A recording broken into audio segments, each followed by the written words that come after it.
Alrighty.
Alrighty, hey, what is going on, guys? This is the SS Ultimate Goku back with another video here on the live stream. And today we are going to be talking about a big topic in the wrestling community, and that is one, The Rock and Triple H.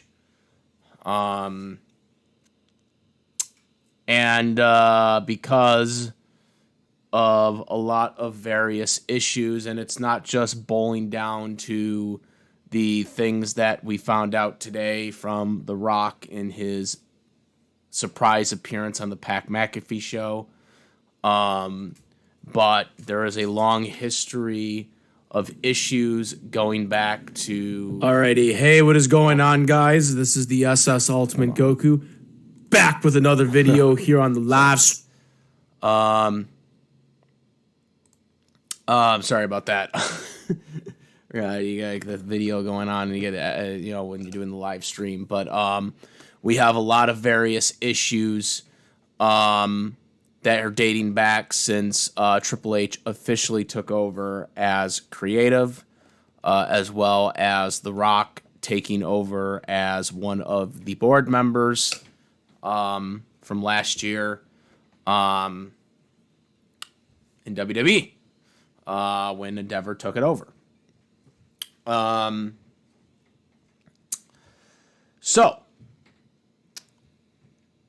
where do we start? Okay, so now there's a lot of things, and this is really why I wanted to do this specifically in a live stream format for this, because there's a lot of things I just kind of want to talk about, and I don't think I'm going to be able to mention everything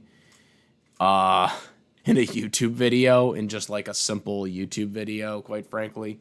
So I think it would be better to do this specifically in a live stream, since there is sort of a little short history of The Rock and Triple H in terms of being, bookers, I guess. I mean, Rock really isn't a booker, but I mean, kind of is in a sense, because, he's kind of booking himself in certain storylines.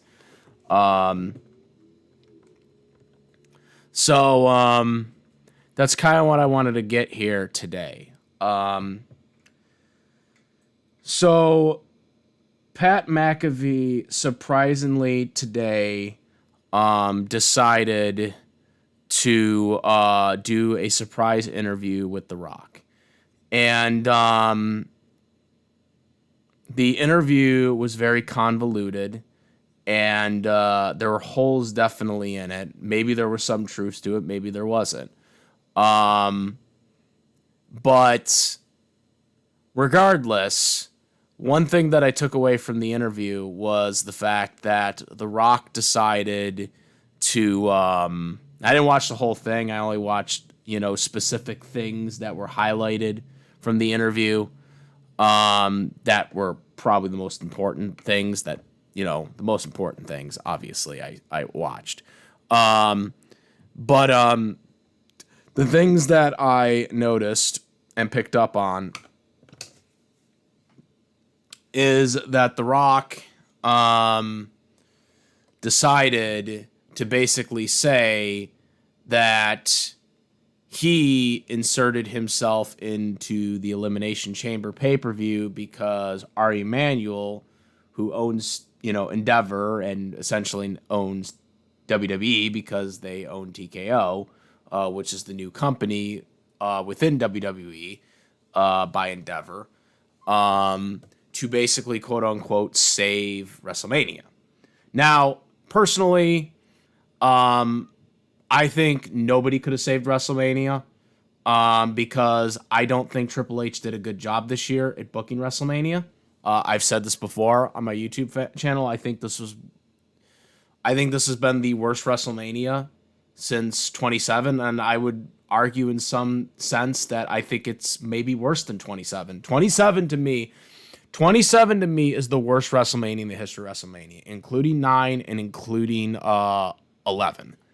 I think 27 was the worst because they had more money, they had more budgeting, they had more resources for WrestleMania 27 to be better than 9 and 11, and yet they shit the bed. There was only 2 good matches on that card, and that was Undertaker, Triple H, and Randy Orton and CM Punk. All the other matches at 27 were garbage and were not worthy of a WrestleMania match. I don't even remember half of the matches on that card, and that was from like not too long ago. And I was an adult when 27 happened. Okay, so just out of high school. Okay, all right, it was like 9 months removed from high school, I think it was, and that was the worst booked WrestleMania to me in the history. Even the matches that were good at 27. The 2 good matches at 27. Okay, they weren't booked very well. The storylines weren't booked very well, but the match qualities were good for what they were.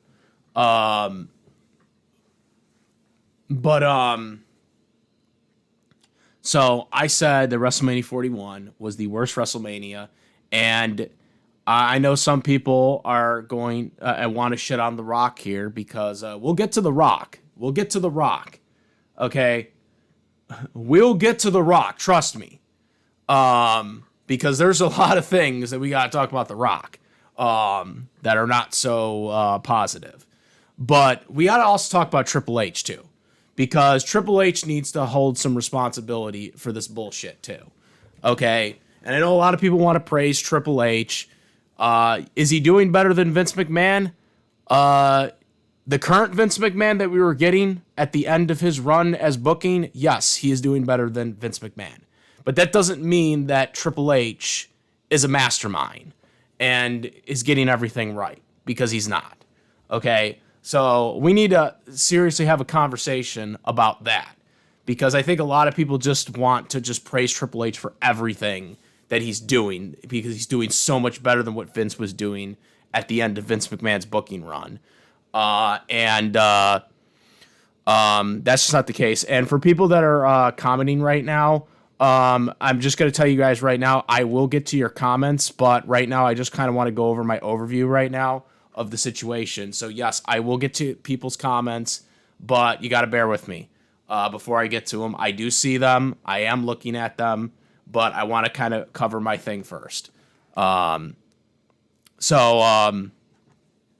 yeah.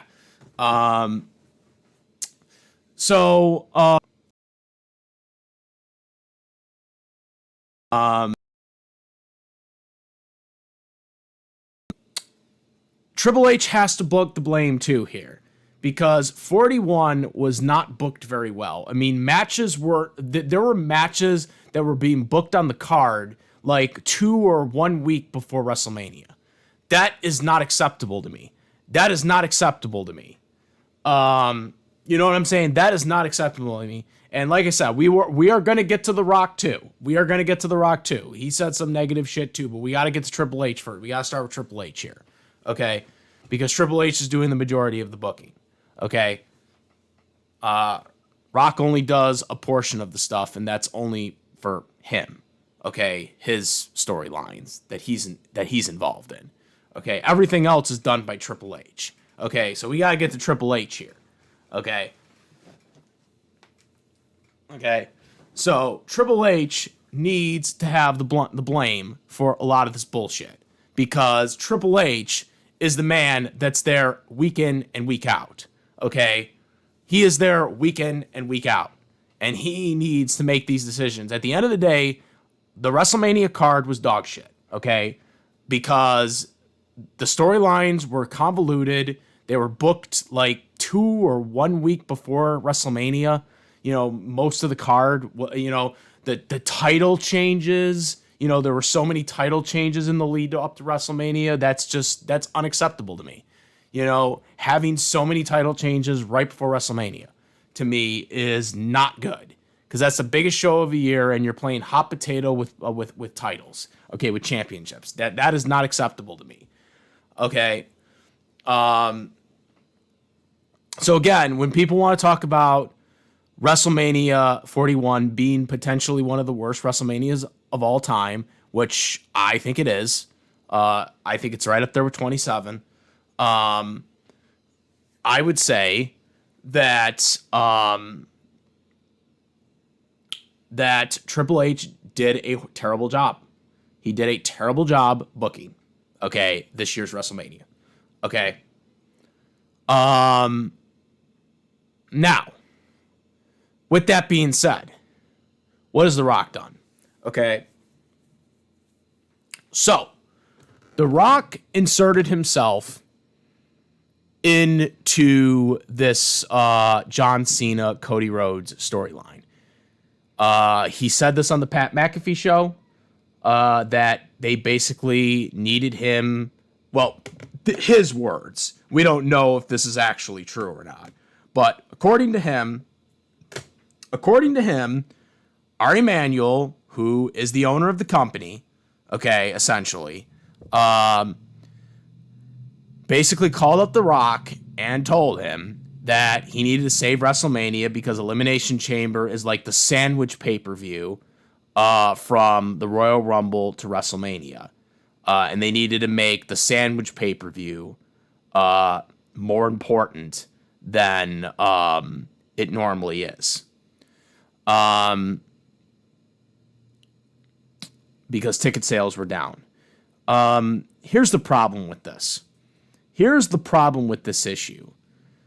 If the real concern is about the tickets aren't being sold, then that needs to be a reflection on the product that you are producing. Okay? That's not the objective of The Rock's real concern. It should be you putting out a good product.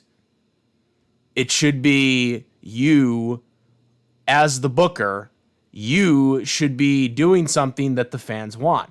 If people aren't coming to the events, then that is a reflection of you not booking something correctly. Okay? And this is a criticism that Vince McMahon had for a long time, too. So it doesn't immune to Triple H. This is a criticism that has been going on in WWE for a long time. That you know, WWE is the big bad boys that think that, oh yeah, we can just put out whatever we want and people will just come. You know, this is the mentality. Like, I got people on my YouTube comments from the rant videos I did. I mean, I got a lot of positive comments. I got majority of likes. Like, I got like maybe 3 dislikes. I'll be honest with you guys. You guys want to see my dislikes? I'm not afraid to show my dislikes. I had YouTube disabled the dislike thing or whatever. I don't give a fuck. I will show people. I have showed people the show that I get more likes than dislikes. Okay? I had 47 likes, like 3 dislikes in those rant videos. Okay? Majority of the people agreed with my video. But we did get people that were trying to comment arguments that, oh, it doesn't matter because they can just do whatever you want. You can't be a fantasy booker, yada, yada, yada bullshit. Okay? First of all, if there's something vastly wrong with the storylines and they're not working so good, then yes, I have every right, as well as any other fan has every right to criticize why these storylines aren't doing good. And again, this is not immune to Triple H. This is not immune to The Rock. It's not immune to Vince McMahon. It does not matter who the damn booker is. Okay? This has been going on forever. Okay? I'm sick of this whole idea that people are labeled entitled because of terrible booking. Okay? Another problem with booking is that WWE just thinks, well, we can do whatever we want.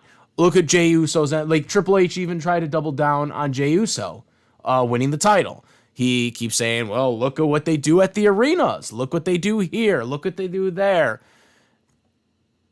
Okay, but what are they doing during the matches? What are they doing during other things? What are they doing? They're not doing anything. Jey Uso has an entrance that draws people in, and that's it. That's facts on facts. Nobody cared during his match, and people lost interest. It's kind of like the Ultimate Warrior mentality, for example. Now, of course, obviously, he's better than Ultimate Warrior.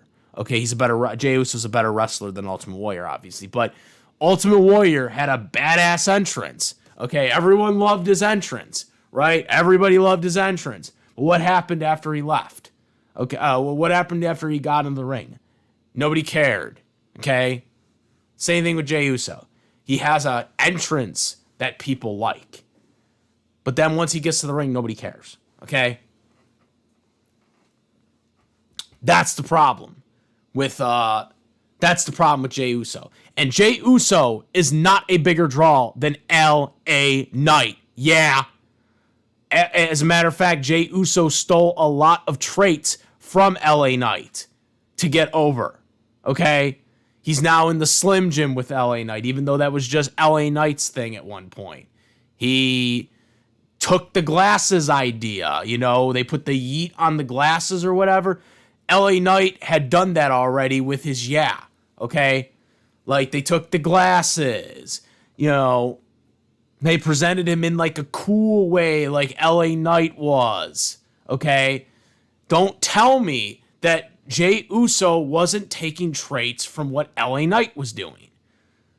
Because you're lying if you think otherwise. Okay? That's facts on facts. Okay? But yeah, I mean, the Rock interview was terrible because he basically talked about potential, maybe not exactly potential booking plans, but possibly he implied that Cody should have turned heel, which that's something the Dirt Sheets reported, that Cody that Cody didn't want to turn heel, and so he shot it down, and so Cena turned heel. But there was also rumors that Cena was supposed to turn heel at WrestleMania, and not actually at Elimination Chamber. He was supposed to do the Stone Cold Steve Austin type heel turn, where he does it during the match. But they decided not to do that. You know, they did it at Elimination Chamber. But again, Rock's biggest criticism of, well, he wasn't there because he didn't want to take away John Cena's 17th world title win, which, by the way, as I'm going to mention, every fucking time somebody jams that down my throat, Ric Flair is a 21-time world champion. WWE does not acknowledge it, but guess what? It fucking happened. He is a 21-time world champion.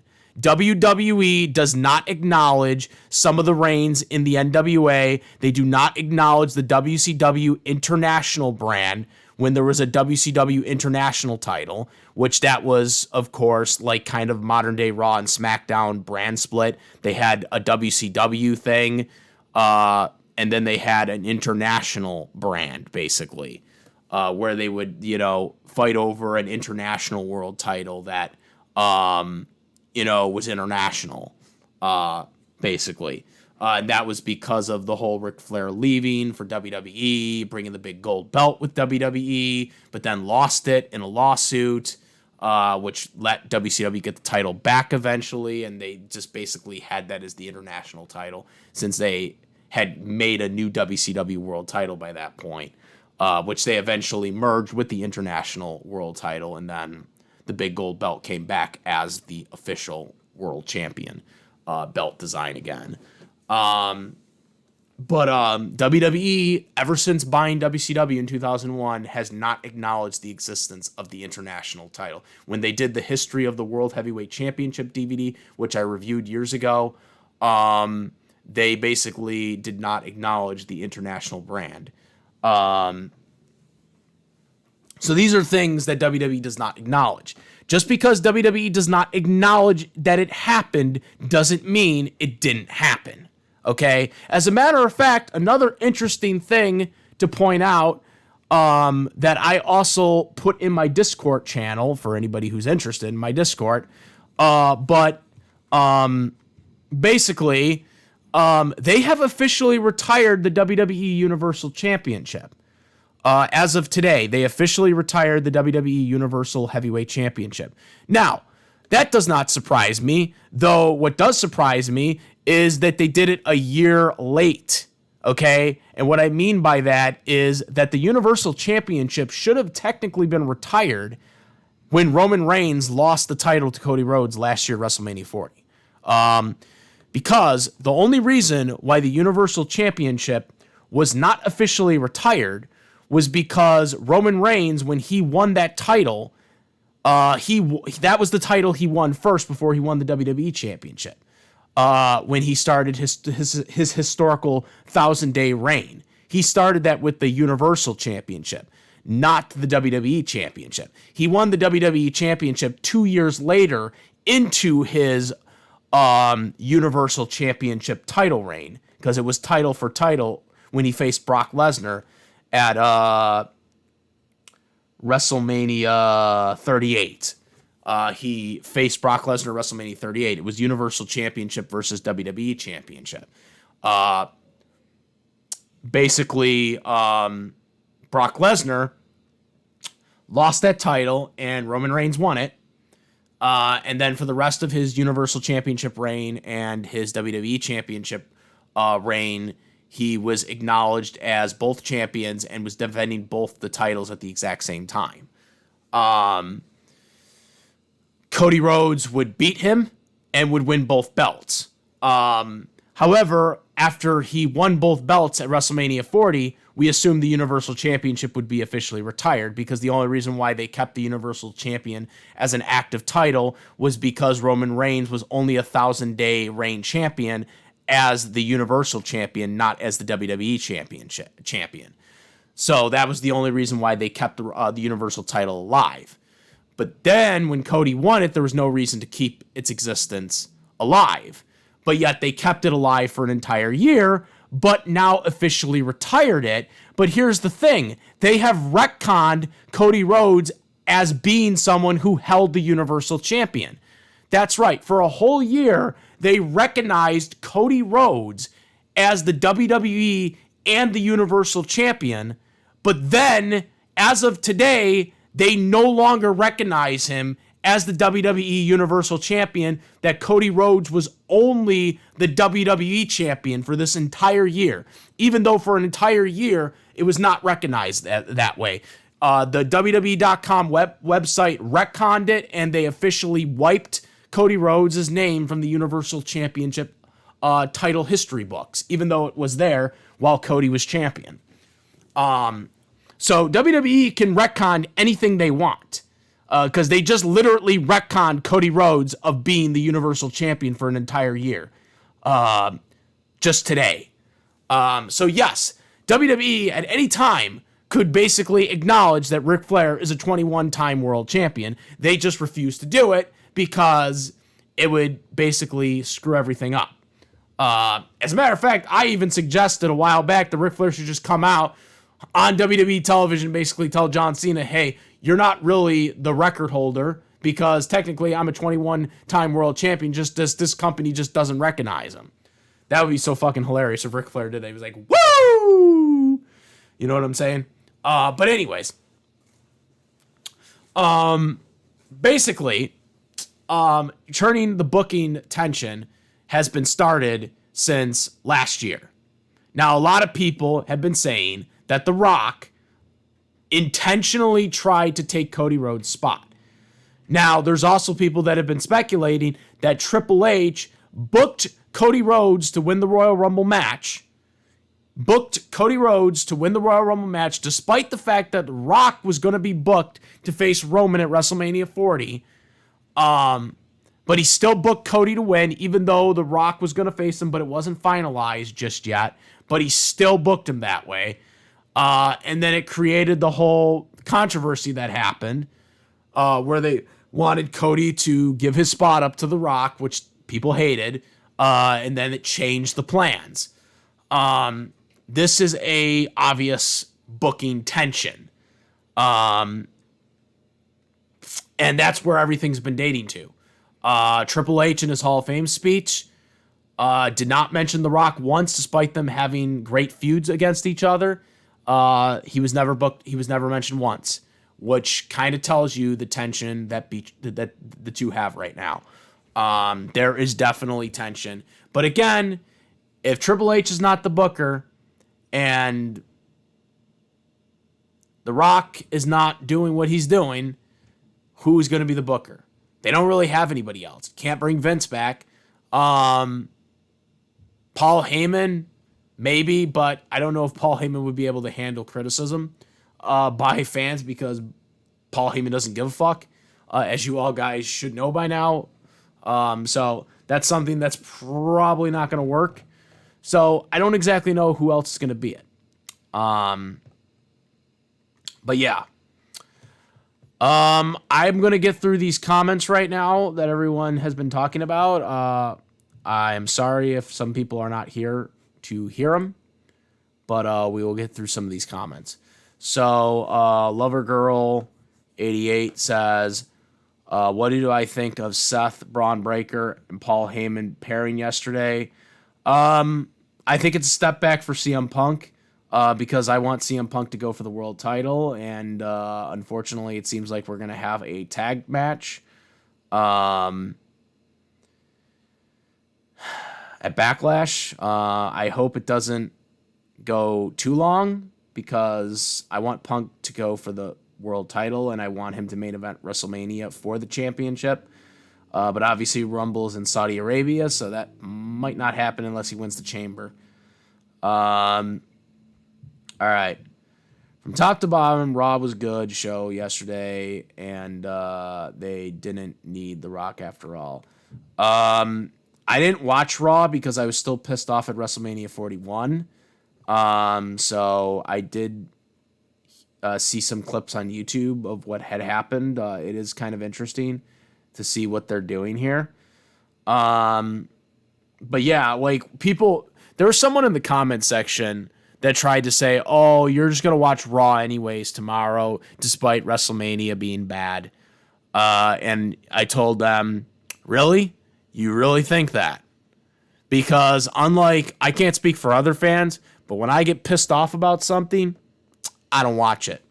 So I didn't watch Raw last night out of protest. All right. Next, The Rock needs to go away and stay away from WWE. He's a cancer to WWE. I wouldn't say that. I think that's not a fair assessment. I just think The Rock is meddling too much into it. See, here's the tension right here. Triple H is trying to build new stars, and The Rock is, well, The Rock. So obviously he wants to be a part of, things, and he doesn't want to be cast aside. And obviously, when he's being paid $30 million to be a board member, obviously they're going to have to cater to him.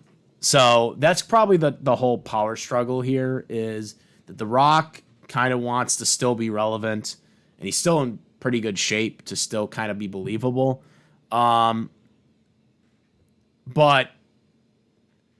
Triple H is kind of trying to look for the future right now.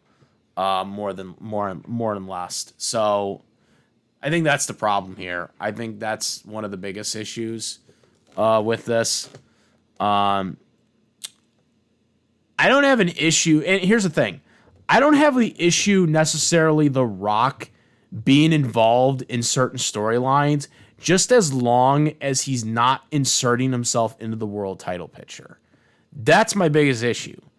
Like, if he wants to have a grudge match with whoever involving a non-title match, if he wants to face CM Punk again in a non-title match, if he wants to face Roman Reigns in a non-title match, because I know people want to see that damn Roman Reigns match, even though I don't really fucking see the damn appeal for it. But personally, I think Cody versus Rock would have been a better match. But, of course, Rock axed that because of his movie schedule. But if he wants to do that, I don't care. High-profile match, people will be interested in it one way or the other, whether they hate it or not, or like it. But when he's trying to make himself go for the world title, then I have an issue with it. Obviously, I had an issue with him trying to take Cody's spot too last year. You know, that's my issue with The Rock. I can't hear you. Okay, so this is probably from earlier, but I'm pretty sure you can hear me now. I'd give Raw a 10 out of 10. That's how Raw was. I didn't watch Raw. Again, I don't. When I get pissed off at a pay-per-view, I don't watch it. I'm legit. I mean it when I say I don't watch it. Okay? Out of protest. I can't speak for other fans that don't do it, but I do it. I don't watch it when I get pissed about a terrible card and a terrible WrestleMania. Or a terrible pay-per-view itself. I agree, we can't hear you. Again, this is probably from earlier. Again, I said I was starting in a few minutes. Please read the comments when I say that. What did you think of Raw? Didn't watch it out of protest, so I can't really have an opinion out of it. Respectfully disagree. I think WrestleMania 34 was far worse than this, and I went to the show. Well, again, you went to the show, so that's a little kind of biased there because you experienced it. So, of course, you're going to have a different take on it. You're going to have a different perspective because you went there. I'm trying to think of what 34 was. Wasn't that the one that Brock Lesnar and Roman Reigns were at? Wasn't that the Boo Fest one? I want to make sure and not say the wrong one here, but I'm pretty sure that was the Brock Lesnar Boo Fest one. I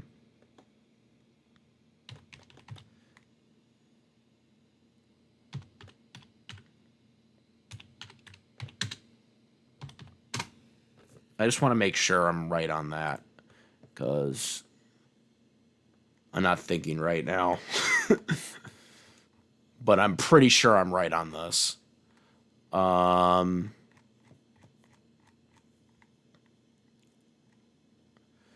Yes, that was the Boo Fest one. That was the Boo Fest main event. That's what I call it, the Boo Fest main event. Yeah, I could understand that art. Actually, you know what? I take that back. I can actually understand the argument here. Now that I'm looking at the card again and having memories of this fucking WrestleMania, yeah, I can totally understand why you would say that. Because this WrestleMania did suck. This was the one where they had Braun and Nicholas when it should have been Braun and Brock. Yeah, this was the one. Okay, so this was the one where Braun should have wrestled Brock for the title. But instead they decided to give it to Roman Reigns because they were so obsessed with Roman Reigns. Undertaker faced John Cena in the squash match. Yeah, this one was terrible. I remember this one. This one was fucking like shit. The only thing that was good about this WrestleMania, this was the one that Daniel Bryan returned on. Daniel Bryan returned in this WrestleMania after a 2-year hiatus. That was the only memorable thing about this WrestleMania.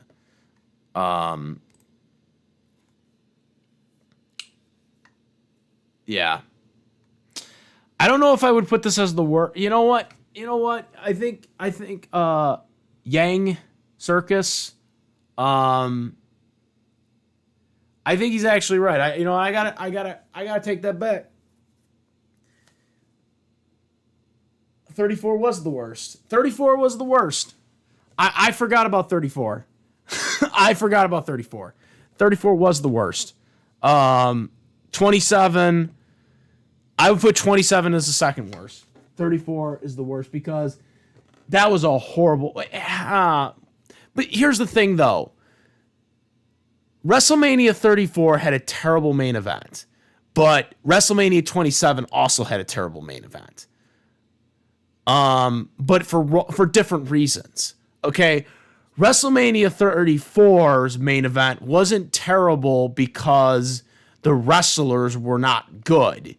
It's just that the fans did not like the main event. they didn't like the main event to begin with. Like, it was force-fed. Roman should not have been in that main event. It should have been Braun's year. Braun Strowman was massively over at this time. And instead, they gave it to Roman Reigns. That's why it can be argued as the worst WrestleMania ever. But you know what? But that's the thing. Like, Roman and Brock's match wasn't bad. Like, the match wasn't bad. It's just people didn't want that match. And so they just the fans totally shitted on it. But Miz versus John Cena, in terms of wrestling, I thought it was worse than Brock and Roman. Brock and Roman were wrestling. Like, they were trying. But nobody gave a fuck because nobody wanted them in that main event. But Miz and John Cena, that match sucked. Like, they weren't even trying to be good, okay, in that match, okay? But here's the thing. 34, here's the thing with 34, okay? 34, I can't think of a good match other than the Daniel Bryan return match. That's the only good match. But it wasn't like the Holy Grail match, you know.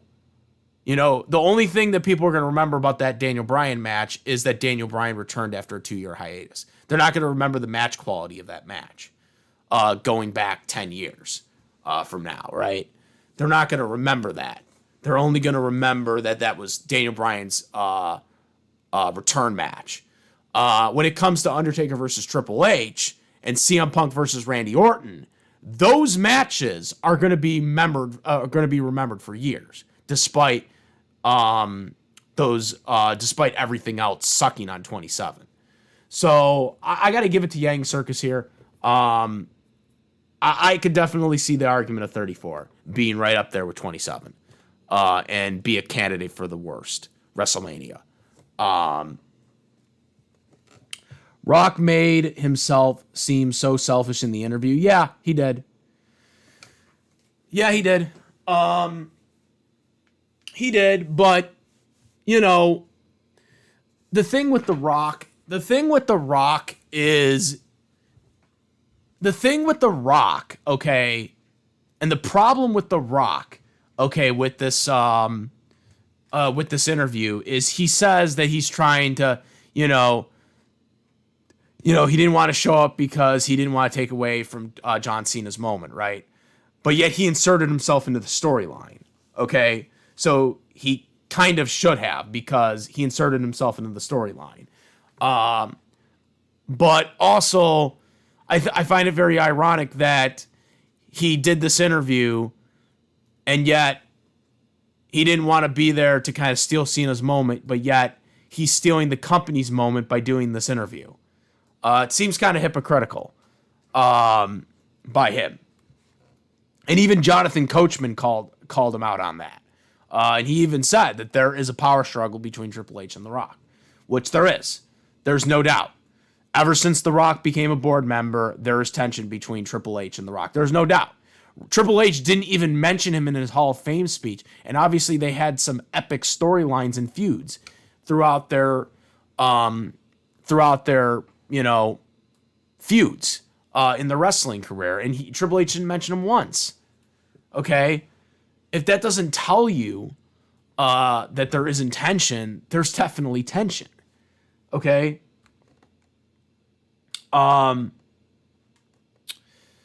Okay, Kyle retracted a lot of messages that I can't read now, so I don't know what he was saying.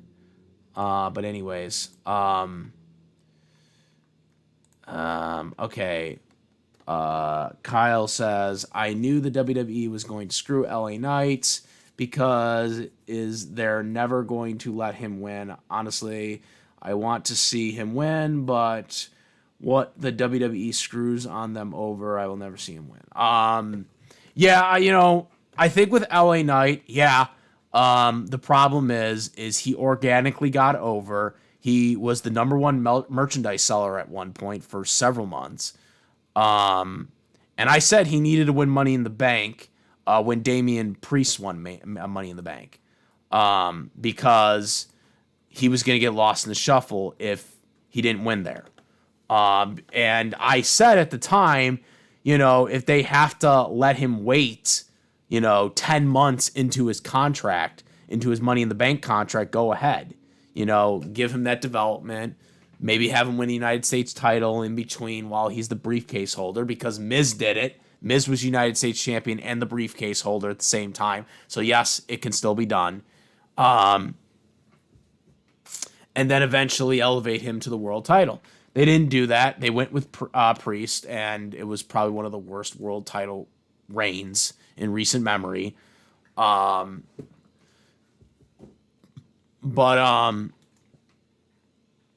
I think LA Knight needed a win there. And I think it was a mistake for him not to win the title or not win the briefcase at that time. Because now he's playing second fiddle to Jey Uso. Who, yes, Jey Uso did sell merchandise. He did top merchandise for a little bit. But LA Knight was doing it first. And yet LA Knight wasn't rewarded the same way that Jey Uso was. Which tells you that WWE was hesitant to put it on LA Knight because he wasn't the guy that they wanted. And, I hate to say that there's bias when it comes to The Rock and Roman Reigns' family, because obviously Jey Uso is very talented in the ring, and a lot of the other Usos from the bloodline are as well, but you can't tell me that they weren't getting preferential treatment compared to other guys who are selling just as much as they are. You can't tell me that LA Knight wasn't selling the same amount of merch that Jey Uso was, because we had the numbers figured. LA Knight was selling just as much as Jey Uso was. Years before Jey Uso was, even. And Jey Uso started implementing the stuff that LA Knight was implementing already. So yes, I do believe there is some bias when it comes to the family, the Rock and Roman Reigns family. That they're getting more preferential treatment compared to the other people. It's the same thing we talk about with Charlotte Flair. Charlotte Flair, without her name, she would not be a 15 or a 14-time world champion. There's no goddamn way she would be a 14-time world champion if it wasn't for who her dad was. Okay? Yes, Charlotte Flair would be a successful wrestler, but she would not have that many reigns. She would not be inserted in so many WrestleManias. She was intentionally inserted into the main event when it should have been just Becky Lynch and Ronda Rousey. But she had to be inserted in it because she was a Flair. That's the only reason. So yes, there is preferential treatment to certain people. That's just a fact. That's always going to be a fact in wrestling. Whether it's good or bad, it doesn't matter. That's always going to be a fact in wrestling. Nobody will ever admit it, but we all know it's a thing. Okay? Preferential treatment will happen, no matter who it is. Family members, cliques. We see it with the clique back in the 90s. That is always going to happen. But I think it is very unfortunate that Jey Uso kind of took the stuff and the elements that made LA Knight popular. Okay? Because that is what he did. Now, some people are pointing that, he'll win Money in the Bank. I'm still skeptical on that, though Money in the Bank is in Los Angeles. Ironic, since, LA Knight actually isn't from Los Angeles, by the way. He's from Ohio, but he is built from Los Angeles. So, there you go. It's in Money in the Bank is in Los Angeles. Maybe he does win because he's built from Los Angeles. But We'll have to wait and see, but I'm still very. I mean, if I'm wrong, I'll be the first person to say that I'm wrong, and I'll be happy that LA Knight is the briefcase holder. But I'm still very skeptical that LA Knight's gonna get the nod. And I believe Yang Circus is talking about, yes, it was WrestleMania 34. Yes, WrestleMania 34. I forgot about 34. I'm going to be honest with you. I forgot about how bad 34 was. Yang just reminded me of how bad it was. Probably a good thing that I forgot about it because I wasn't shitting on it enough. 34, you dodged a bullet that I forgot about you. Because I probably would have brought that up in my video too if I hadn't forgot about it. But Yang Circus just reminded me of how bad 34 was. So yeah, I would definitely put 34. I mean, it's either 1A or 1B when it comes to 34 and 27. 27, I think you could slightly say is better than 34 because it did have two memorable matches that everybody remembers still. Like, everybody remembers Randy Orton versus CM Punk because of the super RKO that happened at the end of the match. Also, the match was pretty good overall anyways before that, but that's what most people remember. They remember that moment. Undertaker versus Triple H, people remember it because of Undertaker in kayfabe almost dying. Literally almost dying to try and beat Triple H with the Hell's Gate. People remember that. So you have two memorable matches that everybody remembers, even though everything else on that card sucked. And nobody cared about anything else on that card. But with 34, the difference between 34 and 27 is there's really nothing that you remember about 34. The only thing you remember about 34 is the Boo Fest main event. Like, that's literally what it's called. It's called the Boo Fest main event. Brock Lesnar and Roman Reigns, which was booed out of the building. It was panned completely from start to finish. That's what people remember. They remember that. They don't even remember anything else. The only memorable thing about 34 was the fact that Daniel Bryan made his return. Nobody remembers really the match necessarily. They just remember that Daniel Bryan won and he made his return after being gone for 2 years from in-ring action. That's all they remember. So again, there's nothing really in terms of matches that people really remember about that WrestleMania. 27 at least had two memorable matches that you can look back at.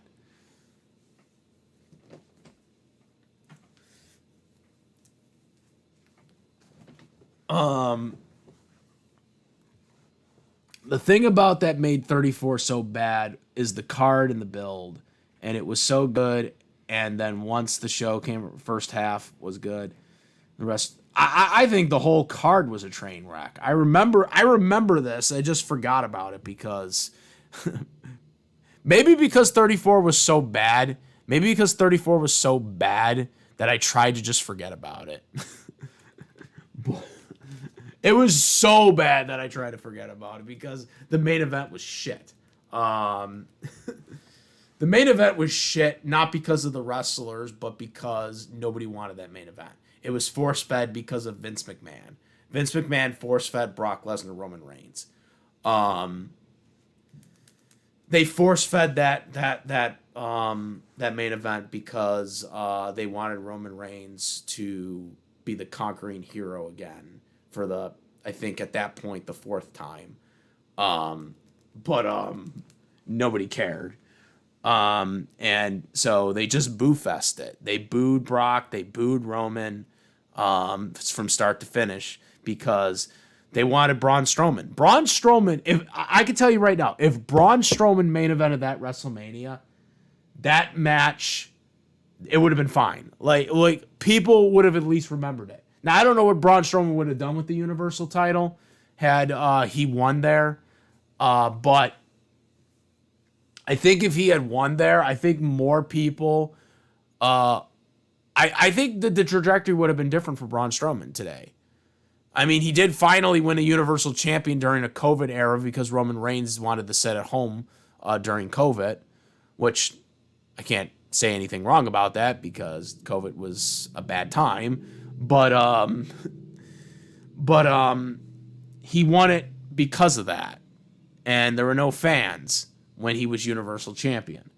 When he should have won it was then. Because I think that was like the Chamber was, he eliminated everyone except Roman Reigns at that year's Chamber, if I'm remembering correctly now.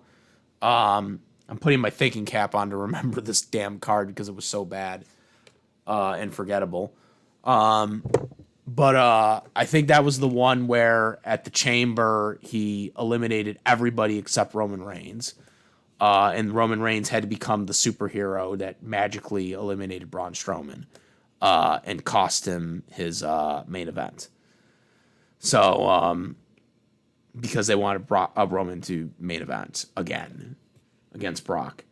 But that's what I'm saying. Like, if they had Braun main event that year's WrestleMania, like, Braun would have been massively cheered. They would have been all wanting him to beat Brock Lesnar. And I think he would have. I think they would have had no choice but for him to beat Brock Lesnar. Because they wanted Roman to win that match. But because people booed so profusely, they just were like, fuck it, have Brock win. Because I think they changed the ending on the fly. I think the fifth F5 that Brock gave to Roman, I think at the time, he was actually supposed to reverse that and then get him into a spear and was supposed to win. But because the audience just would not cheer for Roman at all, they just were like, screw it, just have Brock give him a fifth F5 and 1, 2, 3 match over. And because that was the one where he tossed the Universal title at Vince backstage, right? I think that was why, because it was a late change to the ending. Yeah, that WrestleMania was terrible. But yeah, this whole thing about Trips and Rock, it was basically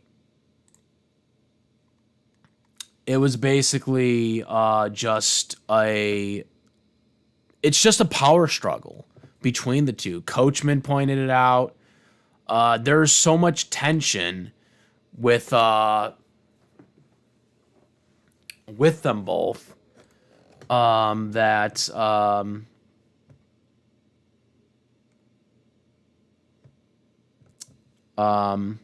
also thank you for the congratulations as I'm looking at my Twitch now. But yeah, there is so much there is definitely animosity, and I don't know how it's going to end, because Rock's not going anywhere. Rock is not going anywhere. They paid him $30 million to be a board member. Like, he is not going anywhere. He's not going to be there all the time like Triple H is, but he is not going anywhere.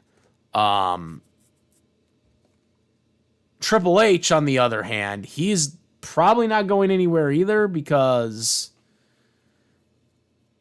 who else is going to right now replace Triple H that's on the roster? Because they're not going to get some random schmo to do the booking. Okay, they're not getting a Jim Herd type guy that has no wrestling experience to run the shows. They're not doing that. Okay, they're not doing that. They're going to get somebody who has wrestling experience. They're going to get someone like a Paul Heyman or a Gorilla Monsoon or someone like that. They're, rest in peace, Gorilla Monsoon. But I'm just using him as an example. They're going to get somebody like that. They're going to get a wrestling mind to do it. And I don't know anyone else right now other than Triple H that can do that. Triple H had been positioned to be Vince McMahon's eventual replacement for years, but we just assumed that Vince McMahon wouldn't leave until he croaked and passed away. Of course, obviously, the unfortunate allegations that came his way that sped up the process and ultimately forced him to sell. But I don't know anyone right now that else could take over for Triple H. Now, I don't think Triple H is going to be there for 20, 30 years like a Vince McMahon.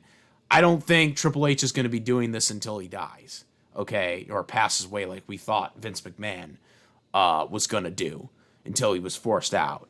I don't think that's going to happen. I think Triple H might be there for about 10 years, if that. I don't think he's going to have a full-time, lifelong commitment like Vince McMahon did with this.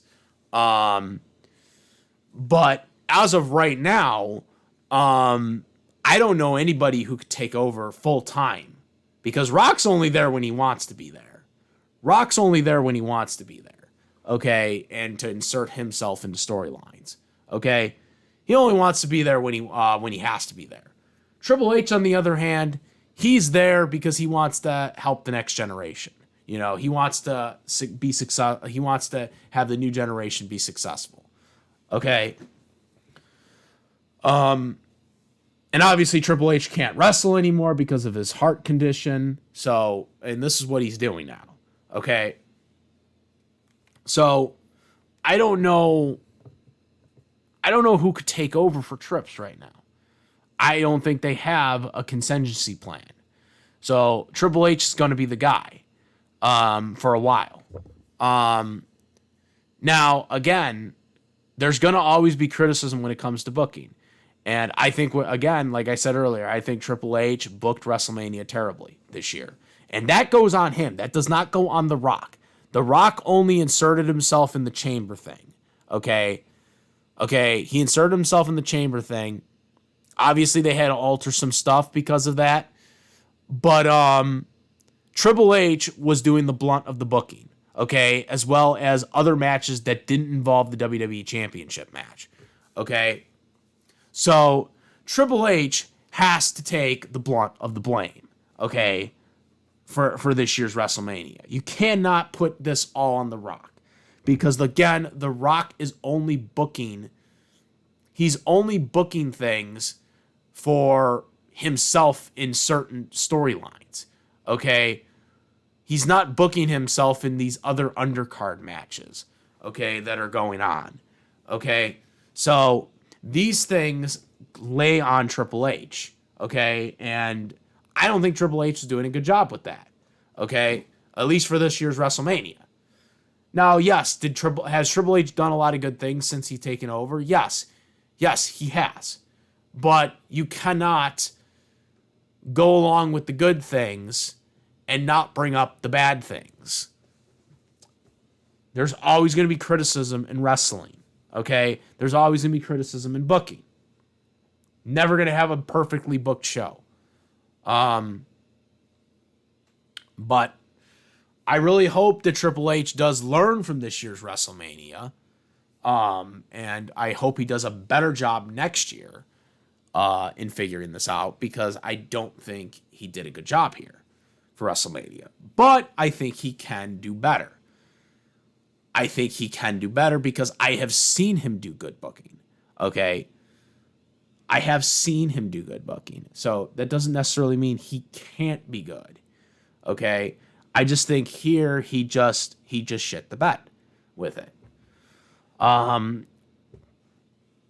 34 and 27. Those are the top tier worst WrestleManias. And I think 41 is right up there with them. Now, we can argue through the years on which ones are worse. Obviously, we're in recent memory right now for WrestleMania 41 because it just happened a couple of days ago. But I think looking back at all these WrestleManias, I think you could put that there.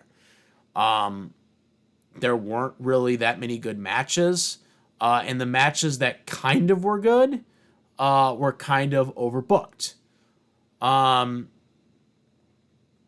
think the triple threat non-title match was not necessary. I also think Punk should have fought Cody for the title. But I think if you're going to have Punk, like, it should have been Punk and Roman. Because Punk and Seth had already wrestled one-on-one on Raw, Netflix. So I think Punk versus Roman should have been the match. They should have just done one-on-one. Non-title triple threat matches make no sense because it just doesn't. There's nothing they're fighting for. But going forward, I don't know what they're doing with Punk. They're going to do a tag match at Backlash probably, but then what is that going to lead to afterwards? That's the problem. And thank you, Kyle, for the 4,000 for the congratulation comment on the 4K. Yes, for anybody who doesn't know, today I did get 4,000 subscribers. I did post that on my Discord as well as my comment thing, community tab post thing here on YouTube. Yes, thank you guys so much for 4,000 subscribers. It's been a long time coming.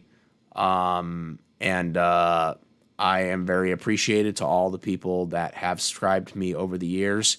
I have been on YouTube in terms of making videos since 2010 when I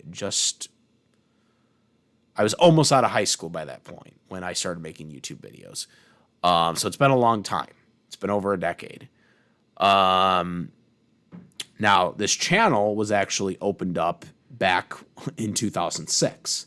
I didn't start making videos until 2010 towards the end of high school.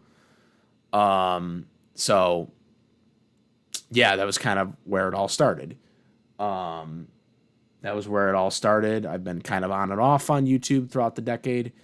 I have been on here, but my channel's always been up. And I've always appreciated the people that like my contents and through the good times and the bad times, because there's been a lot of bad times here on YouTube. Trust me.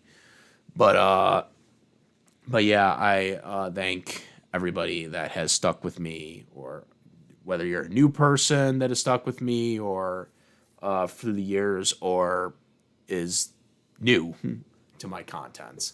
So yeah.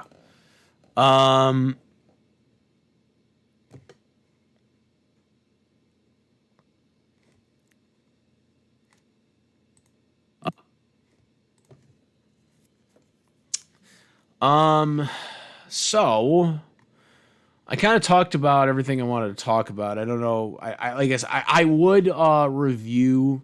I would react to the actual interview that The Rock gave, but unfortunately, I think I would get copyrighted for it, so I am not going to react to the Pat McAfee interview on here. But let it be known that I did see most of the stuff that I needed to see from it to get my opinion on it.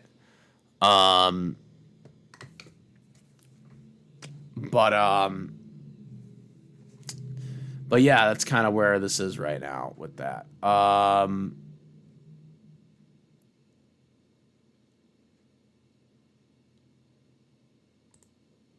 So, with that being said, unless there's anything else that I needed to cover, I am going to probably open it up to questions, but I would like it to be related to the current topic, if that's possible, for the remainder of the time, I guess.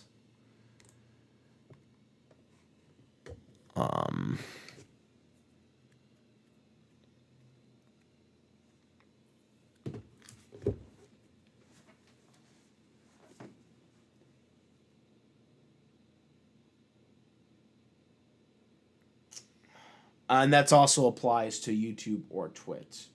I don't check Twitch as much because most people comment on my YouTube one, but my Twitch one is there as well. So I can check my Twitch if you are just following me on Twitch. I don't have that many followers on Twitch, though, so most people are probably watching this on YouTube.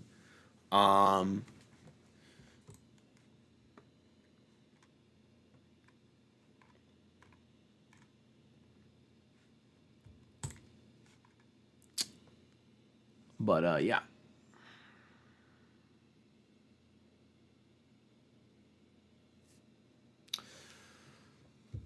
Oh, we got currently 7 people watching right now.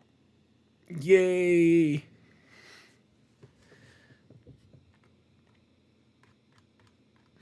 Nobody else has any more comments? Nobody has any more comments.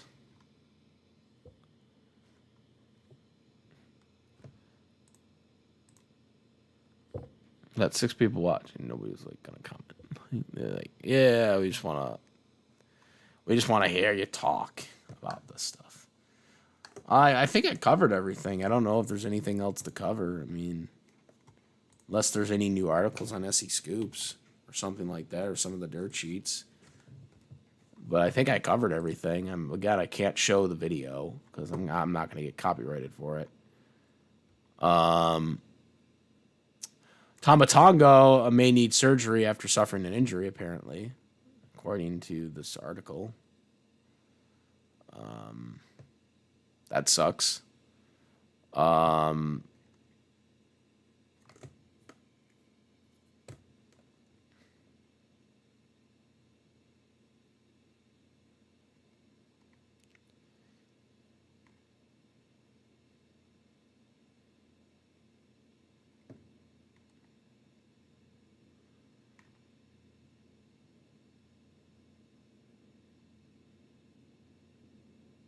Let's see. Apparently Goldberg's returning. Well, he's got one more match. Like, they said that, like, last year that he's got one more match, so that doesn't surprise me. I think he's supposed to wrestle Gunther unless they change plans.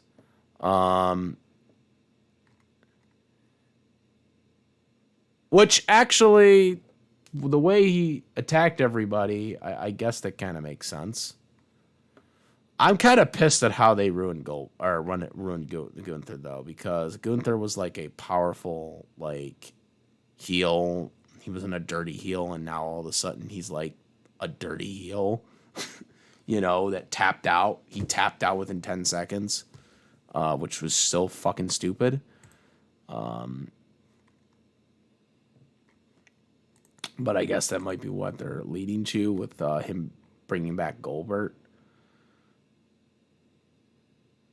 I wonder when his retirement match will be. Will it be at SummerSlam?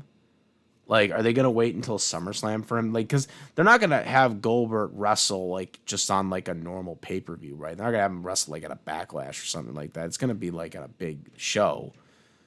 So you know, he wasn't at WrestleMania, so I feel like it's got to be SummerSlam. And SummerSlam this year is going to be 2 nights. It's going to be the first SummerSlam that's 2 nights, unfortunately. So he might have the night 1 main event for SummerSlam. I don't know if Gunther versus him would be good enough, especially if you got CM Punk on the card. I don't know how that... That's what I'm saying. Like, you got CM Punk on the card, and you're going to have Goldberg versus Gunther be the night 1 main event. Goldberg's a draw, but I don't know if he's like more of a draw than CM Punk is right now. So, yeah, like that's what I'm saying. Like, are you gonna have Goldberg versus Gunther, you know, as the night 1 main event when you have CM Punk right now? You know, and CM Punk might be fighting Braun Breaker at SummerSlam, or might be fighting Seth Rollins again. I heard rumors that he's gonna fight Roman Reigns, but I mean, 1-on-1, but I mean, you know, I don't know what the point of that would be, because it would just because like they don't have Paul Heyman anymore. They both are not fighting over Paul Heyman anymore. So I don't know what they would be fighting for, you know, unless they're fighting for the world title, which they're not going to be doing that either.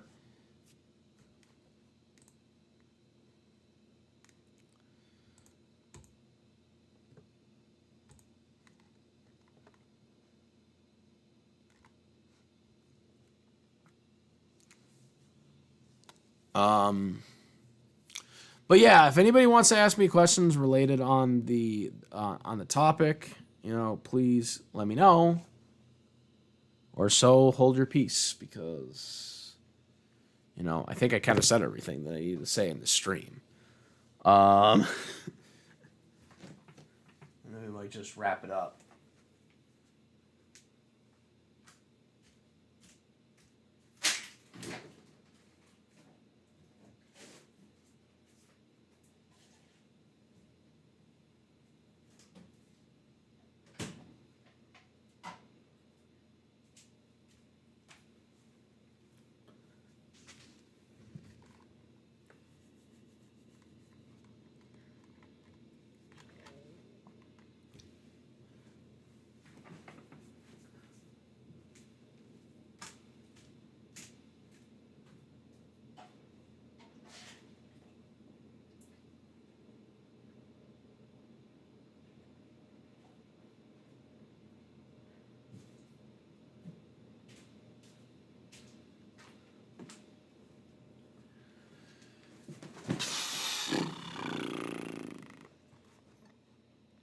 No questions, really.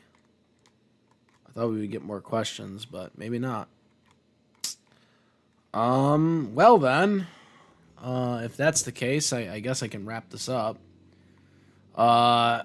Basically, like I said, there is an issue. There's got to be something that's got to get resolved between Rock and Triple H. And I hope they figure that out. And I really hope next year's WrestleMania is better. Hopefully, it gives CM Punk the main event. And also, I would like to bring this up. They never really talked about John Cena. Fuck John Cena, by the way.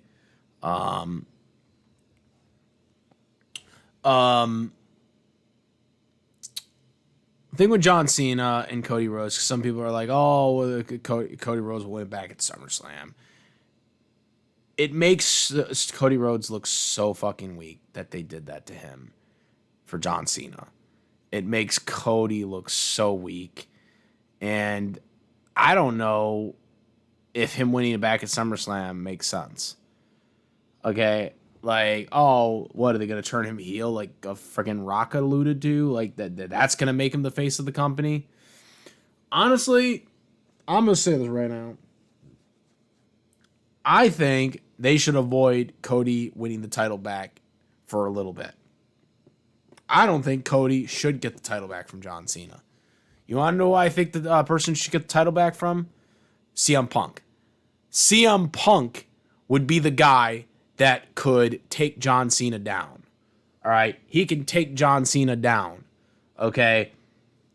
You know, he's a babyface, but you know damn well that CM Punk will do dirty tactics if he has to. And that's obviously what he's going to have to do to John Cena to take the title. Punk has the killer instinct to do it. He would have done the belt thing. Okay? He would have done the belt thing if he was in Cody's shoes. Okay? CM Punk has been a heel before. So he would definitely do it. Okay? So I think CM Punk should take the title from John Cena. Okay? We're probably not going to get that match at SummerSlam because they're probably going to avoid Punk going for the WWE title again. But personally, I'd rather him main event WrestleMania for the WWE Championship and be in the main event anyways. But that's probably what's going to happen. But again, I'd rather have CM Punk be the guy to take it from John Cena, who is his best rival. Better than Edge, better than Randy Orton. Which I plan on making a full in-depth video on why CM Punk is John Cena's greatest rivalry over Randy Orton and Edge very, very soon. So look out for that video coming out. But in turn, guys, CM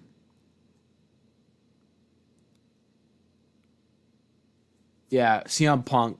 Yeah, CM Punk's way better than John Cena. John Cena's a PG bitch.